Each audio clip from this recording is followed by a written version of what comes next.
دوستان سلام، بیاین در عرض یک دقیقه بگم چجوری میتونید 5000 یورو برای فرزندتون از بیمه آوکا دریافت کنید. شرط اول اینه که فرزند شما عضو آوکا باشه و زمان ثبت نام حتما زیر 18 سال باشه. خب شما به عنوان پدر مادر هم میتونید به کودک کمک بکنید و در طول یک سال امتیاز جمع آوری کنید. نهایتا یعنی 3 نفر.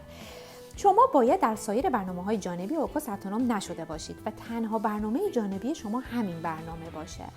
چه فعالیت‌های امتیاز محسوب میشه؟ فعالیت‌های پزشکی شما و کودک شما، فعالیت‌های ورزشی شما و کودک شما و سایر برنامه‌های جانبی آوکا اگر شرکت کرده باشید. سقف امتیاز اگر همراه یک نفر باشه کودک 100 تا و اگر همراه 2 تا باشه نهایتاً 200 امتیاز در سال میتونه جمع آوری بکنه.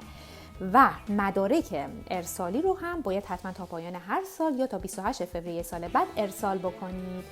سال اول و دوم شما فقط یک جمع کننده امتیاز محسوب میشید و تازه پرداخت‌های آوکا از سال سوم شروع میشه. اگر خیلی وفادار باشید و 3 سال پشت هم داخل این برنامه باشید، غیر از پاداشتون پاداش وفاداری هم میگیرید.